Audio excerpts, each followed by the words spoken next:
Alô, gente, meus irmãos, minhas irmãs, muito boa noite. Estamos iniciando aqui mais uma noite de palestra virtual, pois a nossa casa espírita continua com as portas fechadas, as portas físicas, e como já disse várias vezes aqui, as portas espirituais estão sempre abertas para receber cada irmão, cada irmã. Espero que vocês gostem da palestra de hoje, onde nós vamos trazer por tema Confia em Deus. O Hélio Ribeiro, da Casa de Batuíra, Casa Assistencial Espírita com sede da cidade de São Gonçalo, no Rio de Janeiro, é quem traz essa palestra para a gente na noite de hoje. E você, confia em Deus?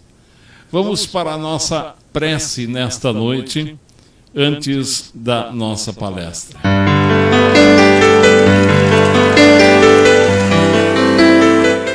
Essa prece em que procuramos sempre fechar os nossos olhos,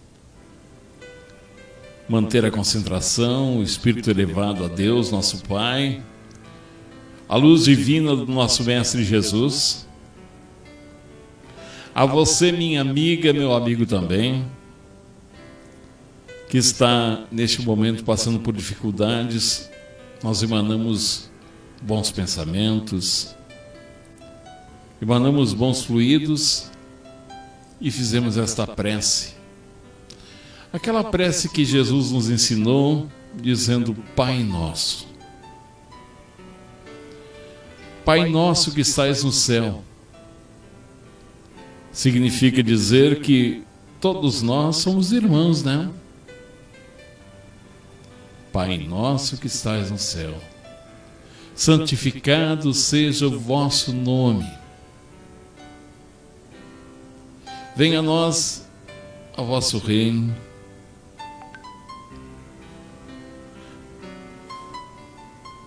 Seja feita a tua vontade e não a minha. Assim, aqui na terra como no mundo espiritual.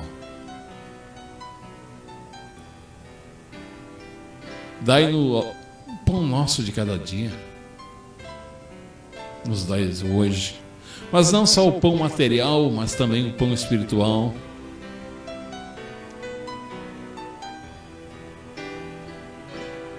Perdoai as nossas ofensas, assim como nós estamos aprendendo a perdoar aquele que nos tem ofendido. Temos tanto a aprender com esta prece. Temos tanto a aprender ainda neste mundo, onde estamos presos a este corpo. Pedimos tanto e agradecemos tão pouco. Agradecemos nesse instante, ó Pai, pela casa, pelo alimento, pela família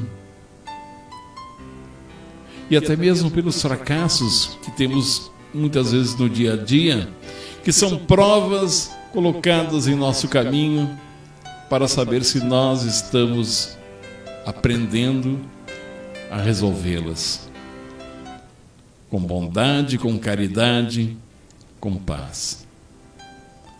Pai nosso que estais no céu, santificado seja o vosso nome. Venha ao nosso reino e seja feita a tua vontade, assim na terra como no céu, e não a minha vontade. O pão nosso de cada dia nos dai hoje. Perdoai as nossas ofensas, assim como estamos tentando perdoar a quem nos tem ofendido.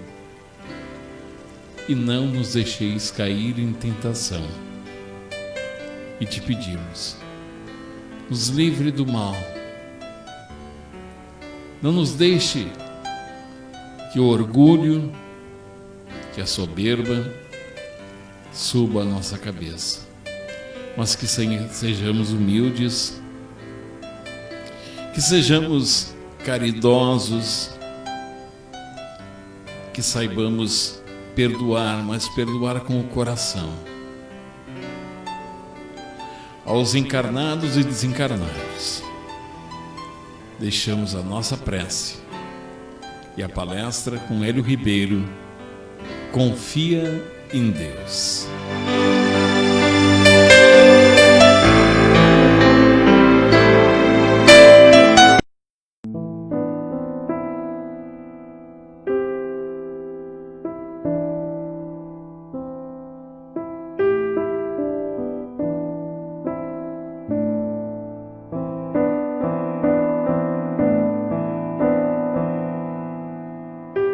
Meus irmãos, minhas irmãs, que Deus possa nos abençoar. Estamos passando por uma prova coletiva no nosso planeta. Nesse momento, nós temos que valorizar o ensinamento que nós já temos. A doutrina espírita faz o grande diferencial nessa hora, porque nos ensina tudo isso que nós estamos passando, nos ensina sobre o valor da resignação, nos ensina sobre as provas coletivas, nos ensina sobre a lei de causa e efeito, de ação e reação. No Evangelho segundo o Espiritismo, capítulo 5, que é o maior capítulo do Evangelho segundo o Espiritismo, o livro organizado pelo professor Allan Kardec, durante um período que ele estava também de quarentena, mas de um descanso forçado por seu médico, porque ele estava trabalhando, ou melhor, estava dormindo só 4 horas por noite. E aí o seu médico determinou que ele ficasse de repouso, no mínimo durante 1 mês. E ele, não tendo dinheiro, mas tendo amigos, um grande amigo seu lhe ofereceu a chave de uma casa à beira do mar, na Normandia, e ele foi para lá. E o amigo ainda tomou cuidado de colocar, abastecer a despensa, armários abastecidos, e ele foi, e ele durante esse 1 mês organizou esse livro maravilhoso que é o Farol, que deve estar sempre ao alcance de nossas mãos, qualquer hora e qualquer momento. No capítulo 5, que fala sobre bem-aventurados aflitos, Allan Kardec fala sobre o bem e mal sofrer, ou seja, qual é a nossa reação, como que nós devemos entender isso que nos sucede, ou os insucessos que nos visitam. Primeiro, nós entendemos que pela lei da reencarnação, nós somos artífices do nosso próprio presente. Nós passamos pelas provas pelas quais nós mesmo estamos precisando passar. E nós temos uma facilidade muito grande de fazer coisa errada. Abrindo a boca, falando, nós erramos. Sendo omissos, nós erramos. Praticando ou deixando de praticar esse ou aquele ato, nós erramos. Então devemos nos organizar para, entendendo a doutrina espírita que muitos de nós conhecemos, ou você que conheceu agora a doutrina espírita, estava começando aí no centro espírita e veio o isolamento social. Mas você tem acesso pela internet aos livros da codificação de Allan Kardec e você pode ler. É o item 18 do capítulo 5º, Bem e Mal Sofrer, que Allan Kardec traz para lá a mensagem do Espírito Lacordaire, que foi ditada na cidade de Havre, em 1863, onde ele fala de como que nós vamos reagir a essa situação. Essa mensagem nos remete imediatamente a uma passagem no Evangelho, numa carta de Paulo aos Hebreus, quando ele diz assim: nunca te deixarei, nunca te abandonarei. Ou seja, o nosso Deus, o nosso Pai, é de infinita bondade, infinita misericórdia, e nunca vai nos deixar, nunca vai nos abandonar. Daí a confiança em Deus. É para nós espíritas que vivenciamos uma fé raciocinada, algo muito importante: confiar em Deus. Ah, mas a situação está difícil, eu dependo dos outros para tudo, mas confie em Deus. Acredite que o socorro divino venha. Nós lembramos do livro Voltei, ditado pelo irmão Jacó e editado pela Federação Espírita Brasileira, O irmão Jacó foi Frederico Figner. Frederico Figner foi um dos homens mais ricos do Brasil e conheceu a doutrina espírita através do processo da dor. Frederico Figner, depois de ter filhas já crescidas, teve uma menina que antigamente chamava temporão, ou seja, depois de um tempo dos filhos maiores, veio a menina, a Marta, e ele, com a Marta com 5 aninhos, na lagoa de Araruama, a poucos metros dele, a menina tropeça, cai e em questões de segundos morre afogada. Ele e a mulher ficam desesperados por aquela dor que só quem passa por ela sabe o tamanho da dor da perda de um filho.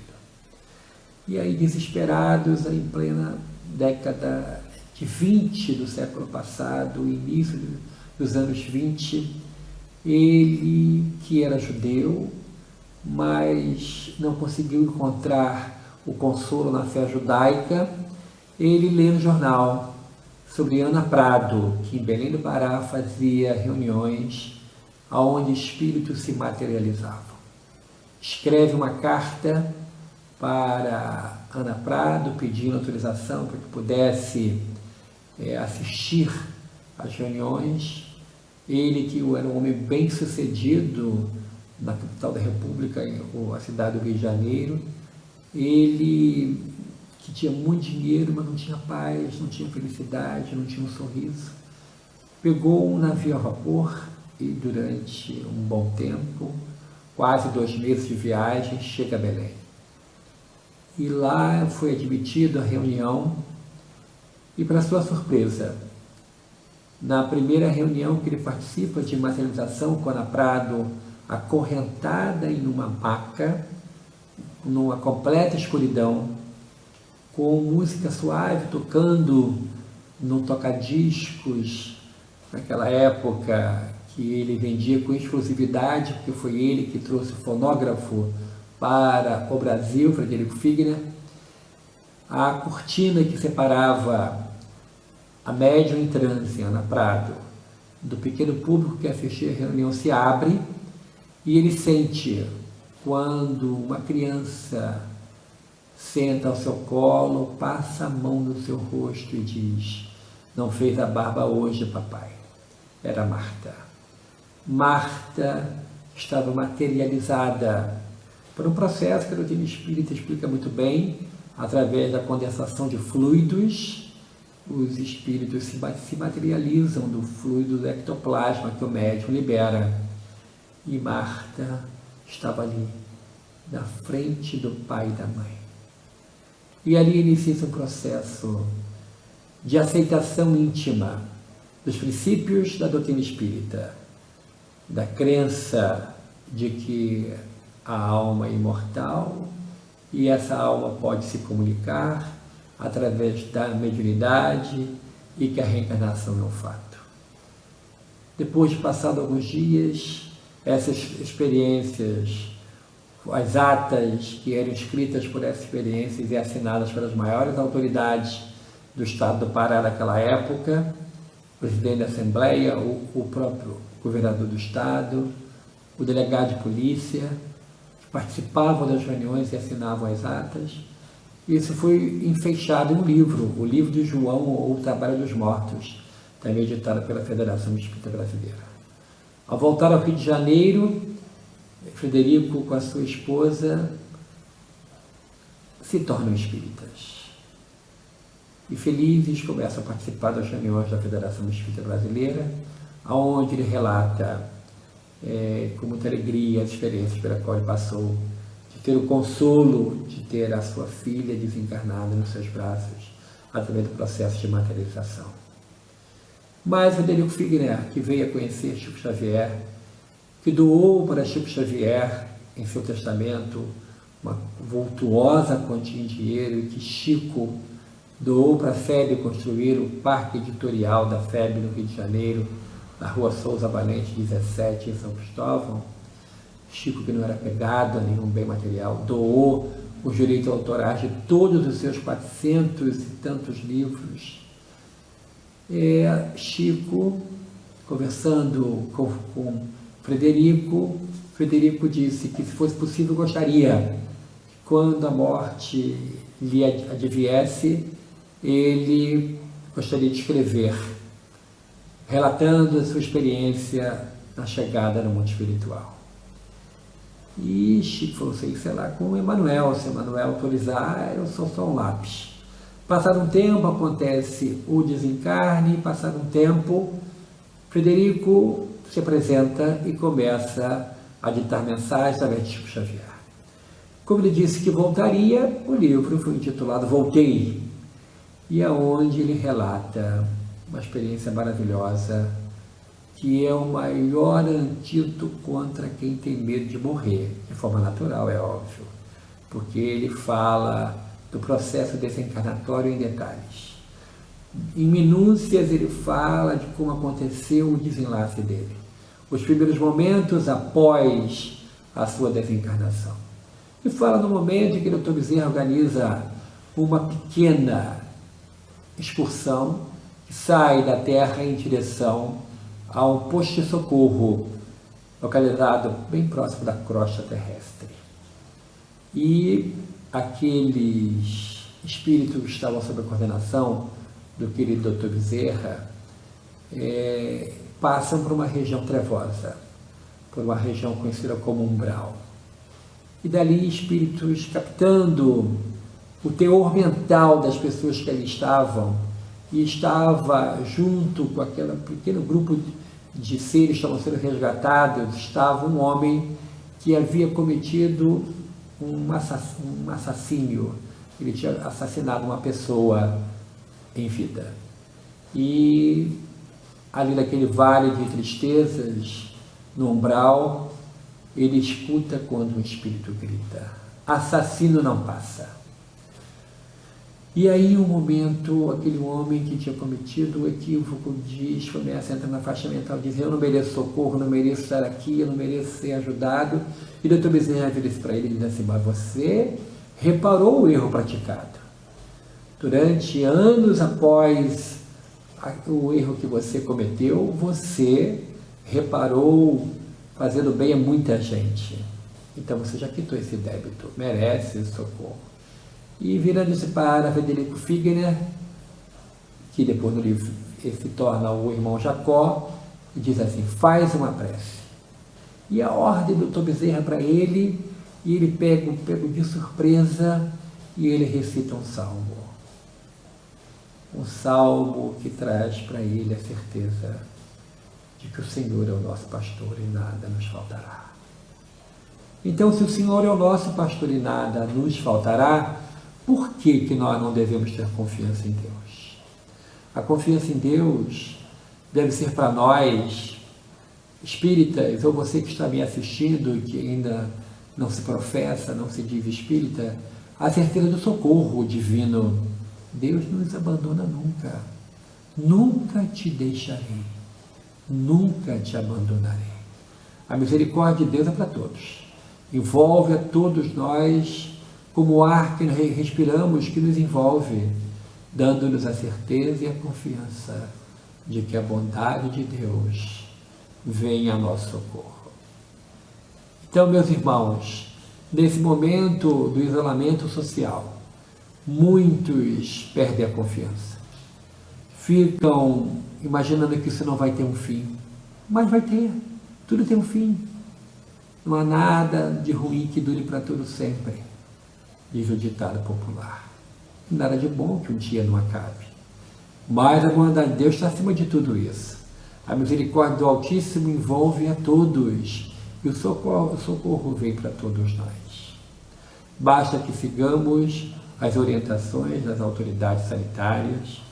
Basta que sigamos as orientações que a doutrina espírita nos dá quanto à vigilância mental, quanto à nossa alimentação mental. Então, vai uma dica: não fique ligado no noticiário 24 horas por dia. Não vai te fazer bem. Se você não tem a seu alcance o recurso da internet, vá a um livro, vá a um livro, vá ao Evangelho segundo o Espiritismo, e você pode ter ali o consolo necessário para que possa entender esses dias nebulosos que estamos passando. Mas que possa também lembrar dos dias de sol, dias de alegria, porque o sol traz alegria, alegria da vitória. E a maior vitória é a vitória com Deus. A vitória com Deus é bem diferente da vitória dos homens com os homens, que é funesto e tudo passa. Mas aquilo que vem com Deus é para todo sempre. A vitória com Deus é a vitória sobre nós próprios. E nesse momento do isolamento, nós lutamos contra nós próprios, contra as nossas imperfeições, contra as nossas negatividades, mas a confiança de que, apesar dos pesares, apesar de muitas vezes você, no processo de autoculpa, não exerce o auto-perdão, não consegue entender a extensão da misericórdia divina e entra numa faixa de que eu mereço o desencarne agora, eu mereço ser infectado, eu mereço não ter socorro, eu mereço uma morte difícil, cruel. Não. Deus tem um propósito para cada um. E a bondade de Deus é infinita. Permite que cada um de nós tenha um recomeço. E que possamos todos nós lembrar de figuras ímpares na história e que deram a volta por cima. De pessoas que deixaram rastro de luz por onde passaram, como o querido rei São Luís da França, que aos 16 anos toma a coroa do trono francês. Vem de uma família, de uma dinastia da onde saíram os Luíses, do Luís I ao Luís XVI. Ele foi Luís IX.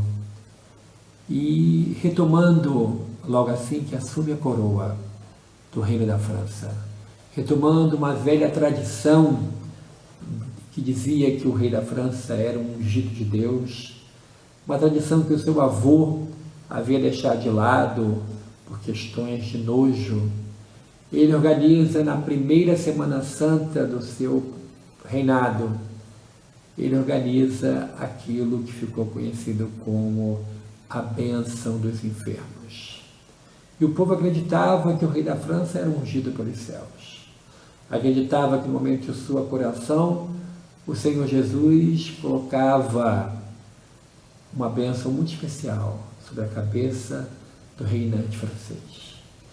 E ele, retomando essa velha tradição, pediu para que os doentes fossem ao palácio. E organizou os doentes e beijou a ferida dos doentes. E passados alguns dias vieram a notícia de cura. O rei São Luís da França, em vida, era um homem virtuoso que curava e que trazia a certeza de que a bondade de Deus é infinita. E trouxe a cura para muitas pessoas. E ele continuou com a sua vida virtuosa, trazendo alívio para os sofredores, fazendo um governo justo, sendo um homem de Deus à frente de um país. Diferente de muitos que, quando aliam a fortuna e ao poder, caem. O rei São Luís da França não caiu, assim como a Rainha Santa de Portugal, a Rainha Santa Isabel, não caiu. Não caiu sob o peso do ouro, sob a influência do poder. Não. Mantiveram-se fiel a Nosso Senhor Jesus e seguiram firmes. E apesar de muitos fatores negativos, confiar em Deus, tendo a certeza da bondade divina em suas vidas. Nesses momentos que passamos, que parece que os dias não terminam, que a cinza e a tristeza nos envolve, lembremos do Senhor Jesus, daquele que aplacou uma tempestade em alto mar, daquele que, acordado pelos discípulos, fez um sinal aos céus e o vento parou. Fez outro sinal para as ondas e o mar serenou. E os discípulos, olhando entre si, disseram: quem é esse homem que até o vento e o mar respeitam?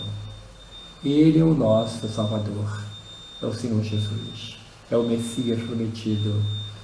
É aquele que traz para nós a certeza de que tudo passa. Por piores que sejam as ondas de pessimismo que nos envolvam, o pior que seja a tristeza que queira invadir o nosso cérebro, vamos lembrar de Jesus trazendo alegria para aqueles que eram curados, alegria daqueles que iam às sinagogas e davam os seus depoimentos que foram curados pelo Nazareno, pelo carpinteiro de Nazaré, o homem que não tinha uma pedra para repousar na sua cabeça, mas que trouxe o exemplo para todos nós da confiança em Deus, da certeza de que Deus não nos abandona nunca, da certeza de que o mal nunca triunfará sobre o bem, e de que todos nós temos socorro divino a nosso favor. Que possamos, meus irmãos, minhas irmãs, nos revestirmos dessa coragem da fé e passar bem por essa prova pela qual estamos envolvidos, tendo a confiança em Deus reforçada.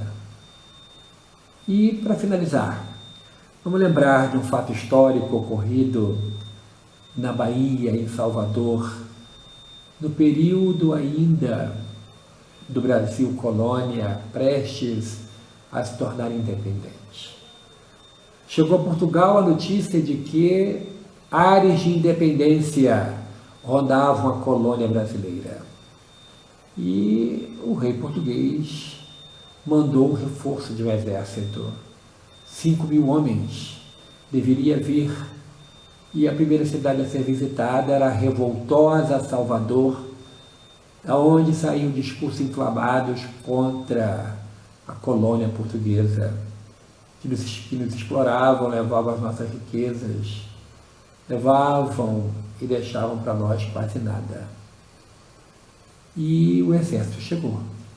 Salvador, naquela época, ainda em 1822, era uma cidade fortificada, era uma cidade pequenina, mas na Baía de Todos os Santos, viram quando as naus portuguesas começavam a aportar.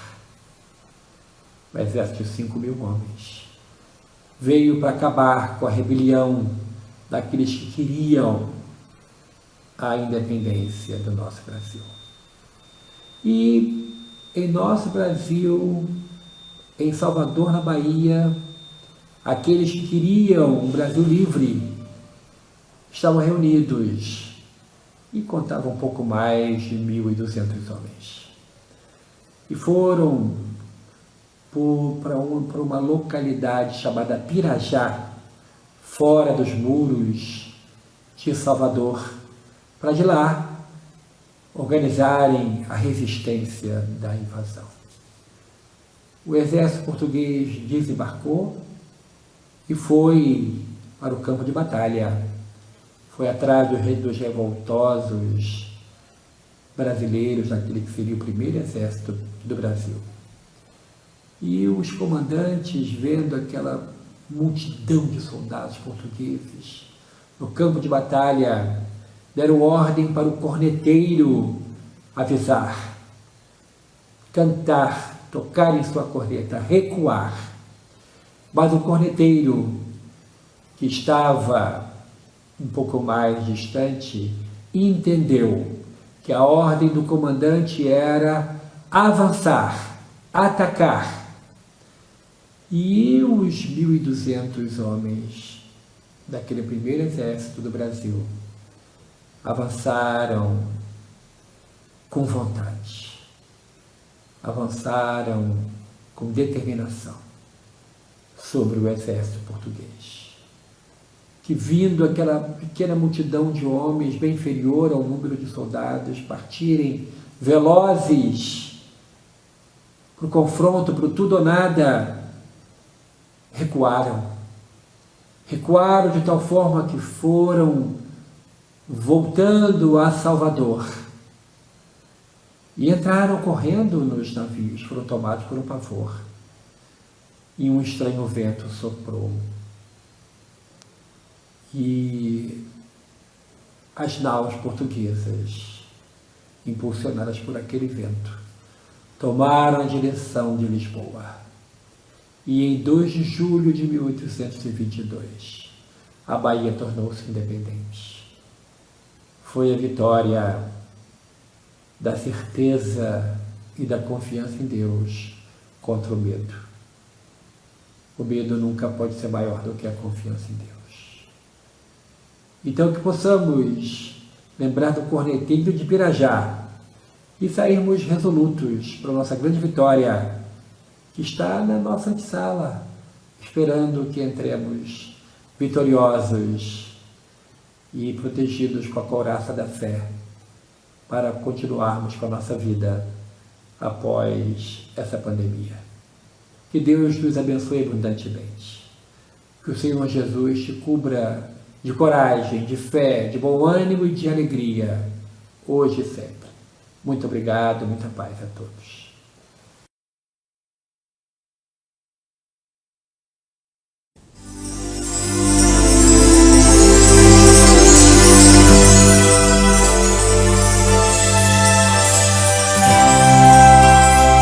E assim nós tivemos a palestra aqui na Sociedade Espírita Ponto de Luz de Rolante, Rio Grande do Sul, com Hélio Ribeiro, Confie em Deus.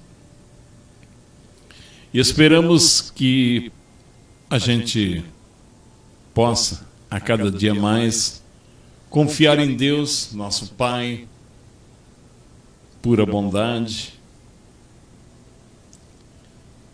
confiar no nosso Mestre, nosso amigo Jesus, o mentor da Casa Espírita, Dr. Bezerra de Menezes, a equipe espiritual presente com a gente, o nosso anjo da guarda,